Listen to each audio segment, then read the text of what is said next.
Imanaya Ngayankichis. Buenas tardes con todos, todas. Bueno, lo que vamos a presentar aquí es un trabajo, los resultados de una investigación intercultural y participativa que realicé junto con algunos de sus compañeros aquí presentes, Emerson, Wendy, Milady, Nancy. A ver, no veo, no han venido todos, pero en total fueron 9 estudiantes de la carrera de IB de la Universidad Ruiz de Montoya que me acompañaron como asistentes de investigación en este proyecto que fue solicitado tanto por la Escuela Profesional de Educación de la Ruiz de Montoya como el Instituto de Investigación y Políticas Educativas de la misma universidad. Entonces se trató, bueno, el título que le pusimos al proyecto fue la EIB en Lima, de matas educativas de estudiantes de origen andino del nivel primario. ¿Cuáles fueron los objetivos de esta pequeña investigación? En primer lugar, nos interesaba conocer y dar evidencia sobre cuáles eran las demandas, las expectativas y las dificultades educativas de las y los estudiantes de origen andino del nivel primario que viven en la ciudad de Lima, particularmente en el distrito de San Juan de Lurigancho. Explorar sobre las características socioculturales y sociolingüísticas de la población andina migrante en la ciudad e indagar en torno a cómo los niños construyen y conciben su identidad y qué conocimientos tienen de lo indígena y quechua. De igual modo, cómo los maestros, los docentes, identifican y conciben a sus estudiantes y sus familias lo indígena y la cultura quechua. El fin último de esta investigación consiste en poder contribuir, aportar al diseño de un perfil de educación intercultural bilingüe en la ciudad en el marco de la Política Nacional Sectorial de Educación Intercultural para Todos y Educación Intercultural Bilingüe del Ministerio de Educación, aprobado el año pasado, 2016. En cuanto a cómo diseñamos esta investigación y cuál fue la metodología que implementamos, bueno, ya les comenté que en primer lugar esta investigación fue parte de la práctica profesional en investigación etnográfica de los estudiantes, o sea, se hizo una convocatoria abierta para quienes quisieran acercarse para participar en esta investigación lo pudieran hacer, y de la cantidad que se inscribieron, finalmente 9 fueron los que terminaron hasta la última fase de la investigación. Se trató de una investigación cualitativa, participativa e intercultural y contó con 2 etapas. La primera se trató de realizar una inducción, una introducción y capacitación a los estudiantes que estaban participando en esta investigación con las técnicas etnográficas para el relevamiento y análisis de los datos. En una segunda fase se trató de la investigación propiamente dicha, donde realizamos el trabajo de campo y luego la sistematización en gabinete. Las principales técnicas que implementamos: observación de aulas, recreos y actores y distintos actos escolares, entrevistas abiertas y semiabiertas a estudiantes, a docentes, directivos y padres y madres de familia. Realizamos algunas historias de vida y también realizamos talleres participativos e interculturales con los niños, principalmente de primero y quinto grados. Bien, ¿dónde realizamos esta investigación? Como ya les dije, fue en San Juan de Lurigancho. Trabajamos básicamente en 2 escuelas. Una fue la Institución Educativa Fe y Alegría, número 37, ubicada en el asentamiento humano Montenegro. Este asentamiento humano de Montenegro fue constituido, tiene su origen por allá por los años 1988 y que fue formado principalmente por invasores, migrantes, del norte del centro del país y particularmente de Ayacucho, de la zona de Cangallo. La mayoría de la población en ese entonces eran quechua hablantes. Y la otra escuela fue la número 171-4, Consuelo Crisanto Salinas, ubicada en el asentamiento humano César Vallejo. Este asentamiento data de 1994 y está constituido por migrantes provenientes tanto de la selva como la sierra del Perú. Entonces, ¿cuáles fueron las primeras orientaciones o lineamientos? ¿Qué cosas nos guió para poder iniciar esta investigación? En primer lugar, partimos de pensar que los pueblos indígenas no han sido ajenos al proceso de urbanización acelerada que ha ocurrido en América Latina. La presencia urbana de los pueblos indígenas es significativa. Según los censos de la ronda del 2010, datos publicados por la CEPAL en 2014, el porcentaje urbano en la población indígena estaría alrededor del 50%. Perú, con más del 50% de indígenas en las ciudades, junto con México, Uruguay y Venezuela. En segundo lugar, los distritos del Perú con mayor porcentaje de población indígena urbana se encuentran en la costa, 9 en el departamento de Lima y 1 en la provincia constitucional del Callao. Entre estos distritos de la costa de Lima, como ya les comenté, uno de los distritos con mayor porcentaje de población indígena es San Juan del Lurigancho. Por otro lado, también pensar las ciudades, ¿no? Ciudades como espacios multiculturales en los que se expresan las diferencias socioculturales y lingüísticas del país, al tiempo que se visibilizan y reproducen marcadas relaciones sociales y culturales de rechazo, discriminación, exclusión y negación de los pueblos originarios, así como de lo diverso, lo distinto y la desigualdad social. Las familias indígenas que migran hacia las ciudades son portadoras de un universo de patrones socioculturales y lingüísticos particulares, con los cuales participan de la interacción social urbana, muchas veces, como todos sabemos, y muchos de nosotros actuamos de esa manera, ocultando nuestra identidad y no transmitiendo la lengua materna a nuestros hijos, o manifestando rechazo o negación de nuestros orígenes.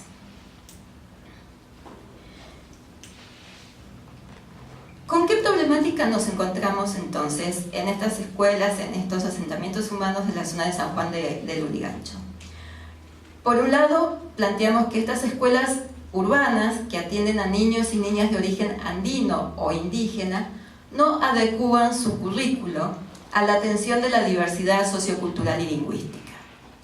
Las escuelas urbanas invisibilizan la heterogeneidad y conciben que los educandos son todos iguales y culturalmente homogéneos. Reproducen estereotipos y conductas discriminatorias de rechazo étnico e inducen a una construcción negativa y contradictoria de la identidad. Si bien el fenómeno de la migración y la presencia de gente indígena en la ciudad no son una novedad, su tratamiento y análisis, particularmente en el ámbito educativo, es aún incipiente. En este nuevo contexto urbano, el reconocimiento de la educación intercultural se convierte en un desafío. Nuestro referente empírico no se reconoce como un pueblo originario y tampoco como un colectivo étnico, como conocemos, por ejemplo, el caso de la zona de Cantagallo, donde hay un grupo de familias que se autoidentifican como shipibo. En este caso, vamos a ver que alrededor de estas escuelas, la población estudiantil, las familias, provienen de distintas regiones del país, pero no se autoidentifican como quechuas o como un grupo, un colectivo determinado, aunque comparten y expresan muchos elementos que hacen a una identidad de migrantes andinos, aspectos que nos llevan a reflexionar sobre la importancia de la educación intercultural para todos. Entonces, ¿qué obtuvimos a lo largo de nuestra pequeña investigación? Voy a mencionar algunos de los principales resultados. Por un lado, observamos que existe una gran distancia entre lo que los profesores y directivos de estas escuelas conocen y saben de la historia y las características socioculturales de sus alumnos y familias con respecto a las realidades que viven. Es decir, los profesores saben que los padres provienen de familias migrantes y posiblemente quechua-hablantes, pero prejuzgan que ya no hablan la lengua porque los matrimonios son jóvenes. Presumen que los niños y niños zapatean y bailan muy bien, por ejemplo, huaynos y huaylas, que traen loncheras saludables con alimentos de la sierra, que en los barrios se celebran las fiestas patronales de los pueblos de donde provienen las familias y conservan algunas costumbres como cuando techan una casa o algunos niños se enferman o elaboran comidas típicas y otros aspectos. Sin embargo, estas prácticas y conocimientos no se llevan al aula, no se las trabaja. La diversidad cultural solo aparece en una fiesta, en un evento escolar como algo folclórico y anecdótico, una danza, una comida. Son empleados como adorno, algo que llena la programación, ya que no se hace ninguna mención a los significados que estas características socioculturales encierran. Bueno, aquí algunas fotos de celebrando el Día de la Madre o alguna otra festividad que suelen tener, o el aniversario de la escuela, ¿no? Donde pueden observar que los niños son vestidos, ¿no? Con los mejores trajes, siguiendo todas las pautas, normas que cada danza necesita para ser celebrada, ¿no? Y las mamás también participan en distintos eventos donde llevan un plato típico de la zona de donde ellos provienen y se esmeran en adornar, no solamente en cocinar, sino en adornar su puesto con algunos elementos andinos. Eso en cuanto a los profesores. Pero también observamos que la mayoría de los docentes son de familias también migrantes de distintas regiones del país. Incluso algunos han llegado de pequeños a la zona de Montenegro o han nacido allí y también son exalumnos de las escuelas. Además, la mayoría ha tenido ambos o uno de los padres quechua-hablantes. Ellos, los docentes, si no hablan el quechua con fluidez, sí lo entienden. Pueden expresar lo básico, pueden seguir una conversación y responder en castellano. Demuestran curiosidad e interés por la lengua. Muchos han manifestado desear aprender a hablarla. Sin embargo, no han detectado que a muchos de sus estudiantes les sucede lo mismo. No los motivan a hablar la lengua o a aprenderla, no hacen mención de la misma en su clase, y solo, por ejemplo, 2 profesores de la institución Fe y Alegría son reconocidas como hablantes fluidas del quechua y suelen enseñar alguna canción a sus alumnos para algún evento escolar. En la otra escuela también hemos encontrado que hay docentes que son quechua hablantes, pero nadie mencionó que había docentes hablando en esa lengua. Por otro lado, cuando tocan el tema de la familia o la identidad personal, no abordan la identidad sociocultural ni aspectos de la migración, solamente se limitan a hablar de la historia familiar, mamá y papá. Por lo tanto, lo quechua y el quechua es del ámbito familiar, está fuera del ámbito escolar. Como ya les adelanté, observamos que tanto en Montenegro como en César Vallejo existe una gran diversidad de procedencias por parte de los pobladores.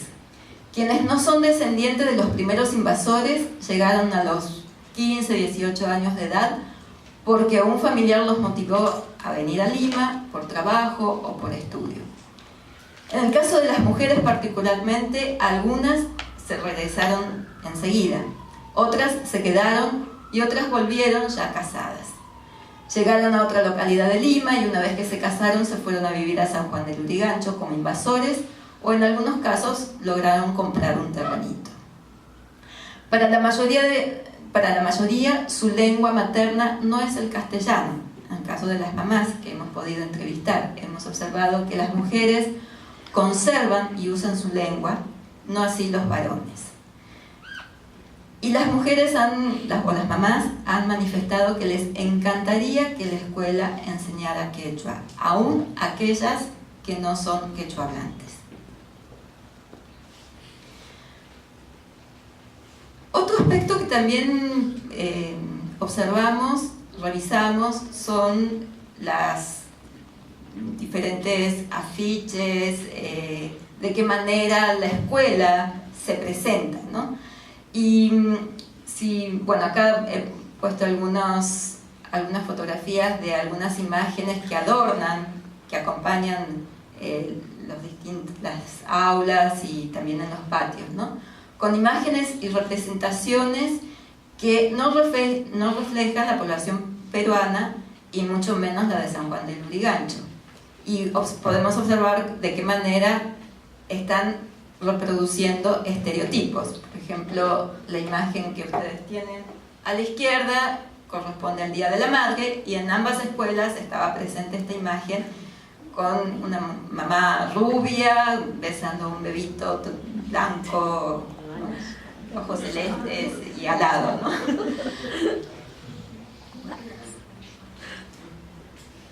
También pudimos observar que los profesores no enseñan contenidos. Solamente la diversidad es la clásica división que presentan los libros, ¿no? Que ustedes pueden ver ese mapa, ¿no? Costa, sierra y selva. Cuando hablan de la diversidad del Perú, se refieren a esta división geográfica, que a su vez, cada región, costa, sierra y selva, están invisibilizando la gran diversidad que hay al interior de la costa, sierra y selva. Además, esta clasificación que está sustentada en los libros de personal social, aluden también a una clasificación de la diversidad como diversidad étnico-lingüística, pero que refiere a la vestimenta y a las danzas. Las fotografías que están abajo, esa es la diversidad étnico-lingüística. La diversidad cultural refiere a la gastronomía y se presentan diferentes platos típicos, y la diversidad geográfica que alude a paisajes. Por otro lado, no sé si alcanzan a ver en detalle, pero está escrito al costado, la información sobre la diversidad en estos libros escolares es muy pobre y también imprecisa. Se suelen encontrar muchos errores. Por ejemplo, sobre la diversidad étnica se habla: poblaciones unidas por vínculos culturales y lingüísticos. En el Perú existen 71 grupos étnicos. Sobre la diversidad lingüística, existencia de lenguas distintas en un mismo territorio. Estas son reconocidas y protegidas por el Estado. En el Perú hay 67 lenguas registradas. Y el otro tipo de diversidad, la cultural, dice: características de organización y formas de vida propias, convivencia e interacción con otras culturas, expresa un mestizaje cultural entre ellas. Y con esta actividad los niños tienen que dibujar o hacer mención a algunas expresiones culturales que hacen referencia a este tipo de clasificación de la diversidad. Y no nos detenemos en lo que dice arriba, pero es un poco más complejo. Entonces, en los libros escolares podemos observar y hemos revisado que no se habla de pueblos indígenas, originarios o campesinos, sino de grupos étnicos. Y solo la referencia es cuantitativa. ¿Quiénes son? ¿Dónde están? Solamente aparece en quinto grado un mapa lingüístico, pero con una letra muy, muy chiquitita, con la cantidad de lenguas que no se alcanza a apreciar con exactitud. ¿Qué lenguas son? ¿Y quiénes son quienes hablan esas lenguas? ¿Dónde están? Se menciona cantidad, pero no la ubicación geográfica, los nombres, las características sociohistóricas y situación actual, sobre todo. Los libros también repiten las mismas imágenes o fotografías de diferentes familias indígenas, pero sin hacer referencia a quiénes son, dónde están, ¿no? Aparece una familia amazónica hablando el tema de la diversidad y después más adelante en la otra unidad vuelve a aparecer la misma familia totalmente descontextualizada. La diversidad se limita al paisaje, a las danzas y a las comidas. Los docentes no aportan contenidos, hacen referencia a los mismos como nuestros antepasados. Y cuando les preguntan a los niños cómo eran nuestros antepasados, estos suelen manifestar la idea de que los antepasados eran pobres e ignorantes. Los docentes no se percatan sobre el conocimiento que tienen los niños de la lengua y de la cultura quechua. Apelan a que los padres y los abuelos les cuenten de dónde son, les dan alguna tarea, bueno, pregúntenle a su mamá, a su papá de dónde son y que les cuenten alguna historia. Pero luego lo presentan por escrito, pero eso no lo trabajan, ¿no? Queda solamente es el docente el que lee los trabajos. Algunas reflexiones que nos lleva estos resultados que pudimos observar. Por un lado, como ya mencioné, no se trata de un colectivo de familias identificadas por una localidad o una etnia. Las familias provienen de diferentes regiones del país y llegaron en distintos momentos históricos. Como invasores, muchos de ellos quechohablantes, sus hijos y nietos ya prácticamente no hablan la lengua, aunque algunos la entienden o manejan un vocabulario básico, y conservan costumbres y pautas culturales propias de las regiones de donde son originarios los abuelos. Otro grupo, primera generación de migrantes, cuyos niños pequeños entienden o aprendieron la lengua materna de sus padres, pero ya no la hablan o hablan poco, y que suelen retornar a sus lugares de origen realizando visitas frecuentes. También hay niños y niñas criados por sus abuelos, quechohablantes. Encontramos distintas situaciones sociolingüísticas importantes de destacar y tener en cuenta a los fines de pensar en una política educativa y lingüística para las escuelas de estas zonas. Lo único que une a estas familias es el hecho de ser migrantes en la ciudad, haber sido invasores y o buscar un terreno donde echar raíces y construir sus viviendas. Las escuelas de Montenegro y César Vallejo atienden a una población diversa y sin una identidad étnica reconocida. Sus pobladores se identifican como provincianos, serranos, pero con mucho orgullo, andinos y también amazónicos, pero muchos de ellos hablantes de una lengua originaria. Todos ellos comparten el haber sido víctimas de burlas y discriminación por hablar su lengua materna. En el caso de las mujeres, aprendieron el castellano siendo adolescentes y cuando llegaron a la ciudad, por lo que aún presentan algunas dificultades para comunicarse fluidamente en su idioma, en castellano. También conservan el dejo de las regiones de donde provienen. Han transmitido o desean transmitir su lengua materna a sus hijos. Sin embargo, estos ya son citadinos castellano hablantes. Aquí tienen algunas otras imágenes de la participación de las mamás, los papás en las distintas celebraciones escolares. Y de alguna manera esta investigación nos llega a plantear cuáles son los desafíos de construir la historia del Perú, rehacer los textos y descolonizar los conocimientos que se imparten, así como comenzar por repensarse a sí mismos y afirmar su propia identidad. Pudimos observar en San Juan de Lurigancho que el quechua es una lengua viva, en uso.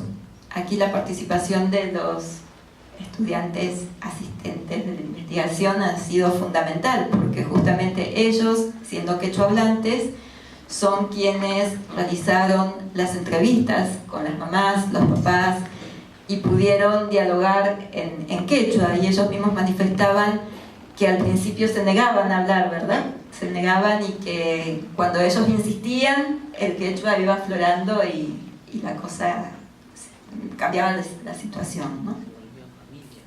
¿Te volvía? En familia, ¿no? Las mamás y las familias entonces no han dejado de hacer uso de la lengua materna, aun cuando una mamá es de quechua, a su vez, es de Cusco, la vecina es de Puno o de Ayacucho o de distintas regiones. Entre ellas suelen conversar y saben de las diferencias que hay entre cada variedad dialectal del Cusco, ¿no? Del quechua. El quechua se usa en el contexto familiar y vecinal, también cuando retornan a su lugar de origen y cuando reciben visitas. Los niños están y no están en ese proceso. Estarían, como ya mencioné, todas de acuerdo en que estos aspectos estén en la escuela, se enseñe el quechua en la escuela. Los niños tienen consigo saberes y conocimientos vinculados con la historia, las costumbres, la lengua de origen de sus abuelos y padres, y tienen el interés por conocer más de aquello que sus papás y los docentes no les cuentan. Quieren aprender la lengua y mucho más. Todo esto los docentes lo desconocen y se invisibiliza en la escuela. Muchas veces cuando el docente está en plena actividad, hace una pregunta o está mostrando una imagen, se escucha a los niños entre ellos atrás dialogar, de pronto mencionan alguna palabra en quechua y eso se va reproduciendo. Entre ellos como que afloran algunos aspectos y la maestra sigue adelante y ni los escucha, ¿no? Entonces trabajar estos temas en la ciudad se hace imprescindible, creemos. La educación intercultural sería un modo de garantizar mejorar la autoestima de los niños, de los padres, fortalecer identidades y ayudaría también a disminuir la discriminación y no reproducir estereotipos. Bueno.